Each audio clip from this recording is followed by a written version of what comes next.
I'm Scott with Work Happier, where we're building better workplaces and happier workforces through the experiences of people. Thanks for watching, and don't forget to subscribe.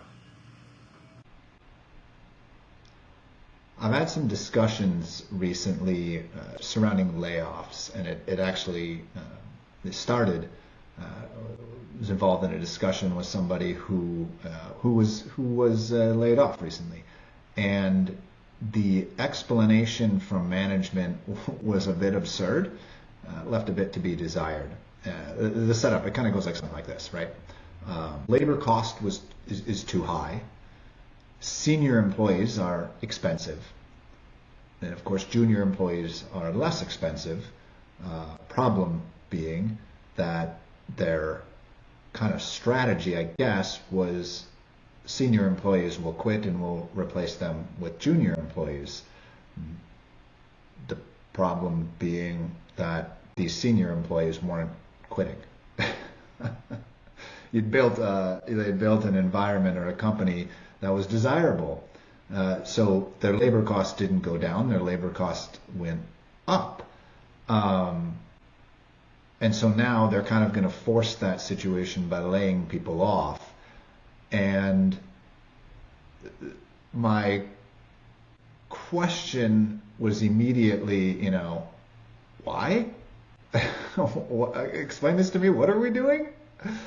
And not because layoffs are wrong, because that's not a plan. Like, that's a hope and a prayer. Well, we were just hoping that people would quit and then we would replace them with junior employees. What? And, the why of that, let's drill into it a little bit because that matters, right? Why are these people so expensive? Why, which leads to the next question. Like, why did you build your compensation plan this way? Why was it set up this way in the first place to make your business unsustainable? Why is this experience now a liability? Like, what point does that happen? Where are they is the assumption or the statement there essentially that the value of a senior employee versus a junior employee, that delta has been crossed at some point? Where does that occur? Right? Like, are they no longer driving projects? Are they no longer, like, are the results not there? Because the decision, maybe I'm wrong, the decision cannot be that salaries are just too high. It's really that one-dimensional? We're just looking at salaries and saying, well, they're too high. We're not taking any of these other things into account. We're not asking the question of, like, what exactly is happening within this business that has led us to this place. Well, that opens up a little bit of a more uncomfortable question, right? I asked it earlier. Who built this? Who decided this was a good plan? Because your organization or your company, you don't accidentally become top. You don't accidentally trip and fall into this situation where it's like, oh my gosh, what just happened? Somebody made a decision, more than one person, more likely, to build a business this way. You made hiring decisions. The fundamental foundational pieces here just don't make any sense. They don't add up. Hiring decisions, compensation decisions.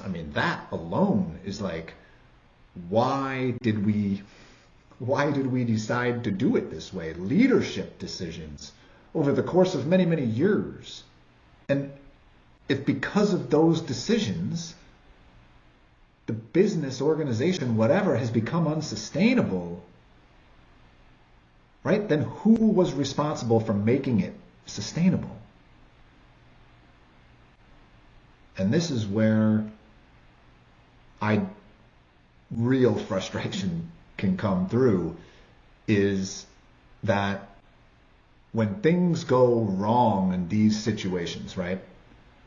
Somehow our accountability seems to be pushed downward, down the organizational pyramid, so to speak. And you'll see a graphic, I think, on the screen here that shows how I see an organizational pyramid.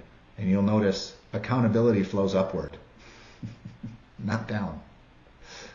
Because the people losing their jobs in this situation, being laid off, they're not the people who designed this system. They're the people who work inside of it, who probably have been sending signals up through this system. And the people who made those decisions, they just kind of shrug their shoulders, right? And they go, well, circumstances changed. Okay, they did. That's right. But why didn't you see it?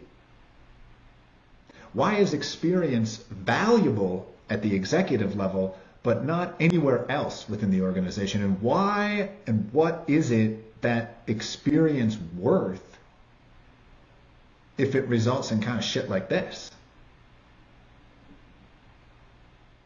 You're the one who should be fired, not laid off. Fired. Because that's your job. That's what you're supposed to be doing. And before, look, I can already hear it. You can't predict the future, da-da-da-da-da. I agree. You cannot predict the future. But you're supposed to be the one who sees these trends, who builds the strategy. That's what your value is. You're a strategist. You direct the company. You move it. You manage the risk. You prepare your organization for things like this, constantly adjusting. You allocate resources and you reallocate resources. That is literally your job. And you could argue that's what we're doing. We're laying people off, making difficult decisions. No, the difficult decision would have been actually adjusting as you went along, would have been accepting that somewhere along the way your assessment of the future or the situation was wrong. That would have been the difficult decision, and there would have been many of them along the way that you didn't make. Because now you're just being reactive. So instead of raises along the way somewhere, right, from a compensation structure, maybe you look at it and you go, maybe we need to change this to performance bonuses. That mitigates. You provide this value, we give you a bonus. Now your salary doesn't ding us as bad because we can see the trend that's happening. Our people aren't leaving. So adjust. Make a plan. Don't just cross your fingers and hope somebody quits. It's ridiculous. Open it for them. Let them make a choice. Don't wait. Okay? So, if your explanation is like market changed, well, what were you doing while it changed? What have you been doing this whole time? And for me, here's an example, much smaller scale. I used to manage retail stores, but I wasn't allowed to walk into company meetings with the owner of the company and my leadership and say, why are sales down? Well, traffic is down, and shrug my shoulders. They would tell me that wasn't leadership. That was an excuse. That's an observation. And they'd be right. That's true. And the next question would, of course, be, what are you going to do about it? Well, I didn't want to answer that question, so I did stuff. I did something about it. And sometimes totally unhinged, crazy things. Like I would literally walk into competitors, step in front of another salesperson in their store, and steal the customer right out of their building. That was completely insane. But it was something. Because describing what happened, talking about the reality of the past, that's not leadership. Doing something about it is. And I think that's the part, I said earlier I get frustrated. I think this is, that really maybe we're at a part where this is what bothers me, maybe underneath all of it, is that there seems to be an industry, like a cottage industry, built around people who are put in leadership positions to just simply pull the easiest lever available, to cut people. And don't give me that like, oh, that's difficult. No, it's really not. You're cutting people to reduce cost, to improve a quarterly number.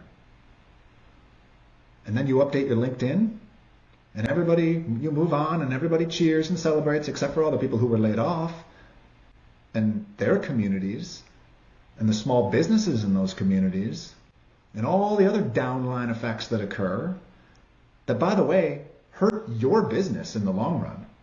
Not every time.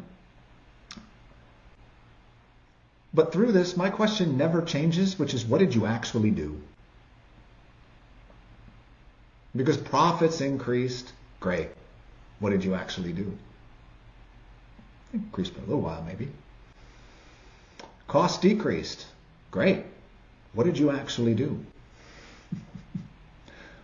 Organizational change. What did you actually do? Because it's, leadership, that kind of, it's not about just moving a number for a little while. In these situations, especially when things are tough and environment is changing, that's about building organizations that, sustain themselves, that succeed tomorrow, not just survive a quarter. And look, okay.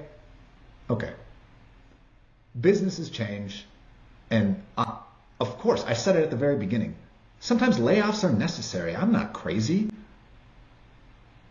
It's absolutely true. People lose their jobs sometimes. I get it. It happens. I understand all of that. What I don't understand is why we've started treating these easy decisions as the smartest ones.